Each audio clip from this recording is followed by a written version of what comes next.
आज हम करेंगे topic most probable speed, mean speed and RMS speed of gas molecules. अगर हम एक गैस की बात करें तो गैस में जो मॉलिक्यूल्स रहते हैं उनकी वेलोसिटी कभी भी सेम नहीं होती है।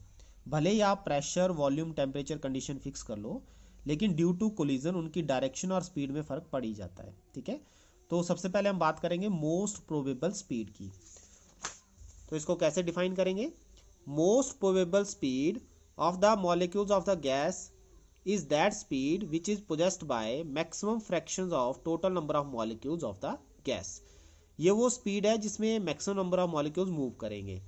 इसकी वैल्यू रहती है CMP equal to under the root 2 kBT upon m, where kB is a Boltzmann constant and T is the temperature of the gas. इसके बाद करेंगे हम बात मीन स्पीड और एवरेज स्पीड की। It is the average speed with which a molecule of a gas moves. ये सभी की एवरेज है जिससे आपके गैस मॉलिक्यूल मूव करेंगे। ठीक है, इसकी वैल्यू रहती है C average equal to 8 kBT upon m into पाई।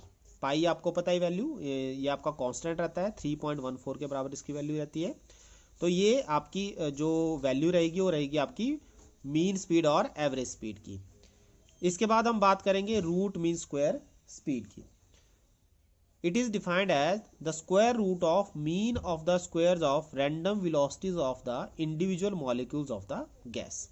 ये आपके वो मॉलिक्यूल हैं जो मैक्सिमम स्पीड आपकी दिखाते हैं, पीक वैल्यू दिखाते हैं। ठीक है, तो इसकी वैल्यू रहती है CRMS equal to 3 kBT upon m।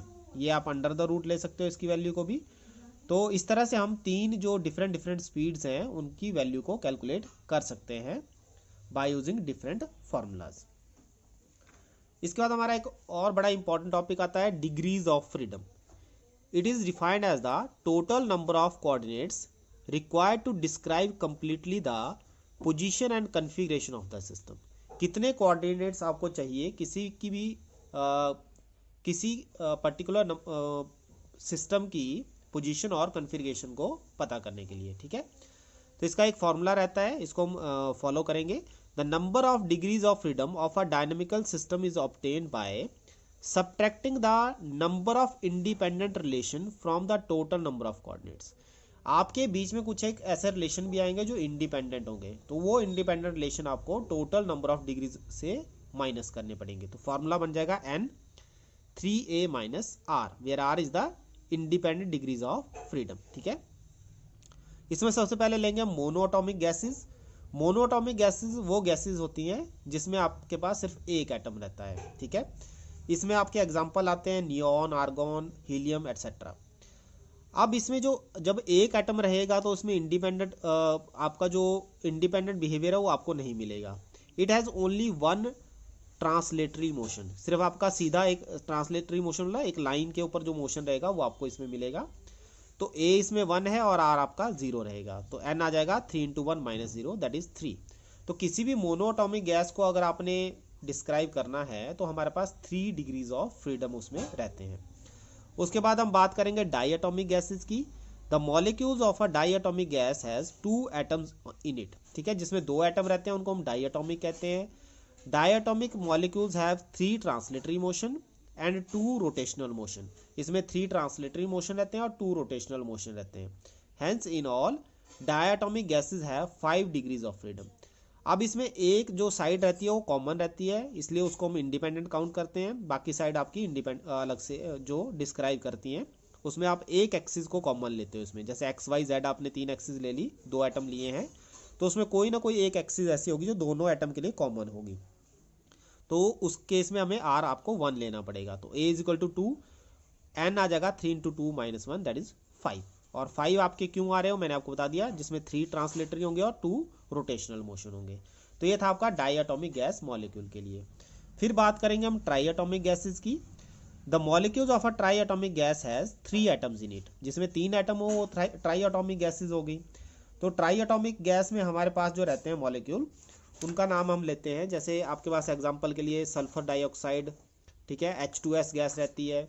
ये सारे आपके एग्जांपल आ जाते हैं ट्राईएटॉमिक गैसेस के लिए। अब ट्राईएटॉमिक गैस में हमारे पास एक तो लीनियर मॉलिक्यूल आते हैं, जैसे ये आपकी लाइन है, इसमें 3 मॉलिक्यूल दिए गए हैं, ये एक लाइन में है इसलिए इनको लीनियर मॉलिक्यूल्स कहा जाता है। दो साइड इसकी फिक्स है, दो डिस्टेंस इसके फिक्स हैं, इसलिए इंडिपेंडेंट जो रहेगा आर वैल्यू वो इसकी 2 रहेगी। ठीक है, दो फिक्स डिस्टेंस है, एक ये और दूसरा ये, तो आर इसमें 2 रहेगा। नंबर ऑफ एटम कितने हैं 3, तो जो फॉर्मूला बन जाएगा 3 इंटू 3 माइनस 2 दैट इज 7। तो in case of linear atomic molecules we have 7 degrees of freedom. फिर हम नॉन लीनियर मॉलिक्यूल की बात करें तो नॉन लीनियर मॉलिक्यूल आपकी ट्राइंगल है। ठीक है, ट्राइंगल में आपके तीनों लाइंस एटम्स हैं वो डिफरेंट लाइंस पे हैं, तो इनको हम नॉन लीनियर कहते हैं। अब नॉन लीनियर में आपके 3 डिस्टेंस फिक्स हैं, ये आप देख सकते हो 1 2 3, तो दैट मीन्स आर इस केस में कितना होगा 3, और ए आपके नंबर ऑफ एटम कितने हैं 3, तो आपके पास डिग्रीज ऑफ फ्रीडम आ जाएंगे 6। तो नॉन लीनियर के केस में हमारे पास 6 डिग्रीज ऑफ फ्रीडम आते हैं। ठीक है, तो ये दो डायग्राम भी आपने अच्छे से बनाने हैं इसके in case of triatomic gases. फिर हम बात करेंगे law of equipartition of energy.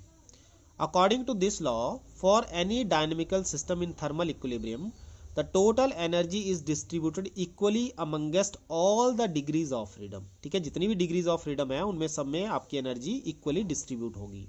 And the energy associated with each molecule per degree of freedom is 1/2 kBt, where kb is a Boltzmann constant and T is the temperature of the system.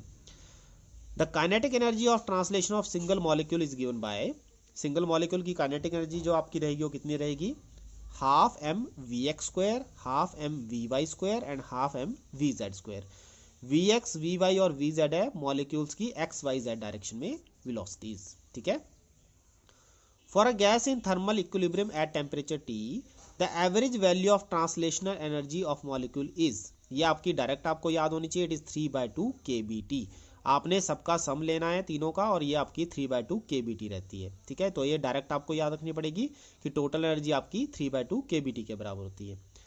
As there is no preferred direction of motion, therefore कोई prefer direction हम नहीं लेते हैं तो हम सबकी probability बराबर लेते हैं। मतलब हम ये एज्यूम कर लेते हैं कि एक्स डायरेक्शन, वाई डायरेक्शन और जेड डायरेक्शन में मूवमेंट जो मॉलिक्यूल की रहेगी वो इक्वल रहेगी। ठीक है, तो हम इसको 3 हिस्सों में डिवाइड कर देंगे।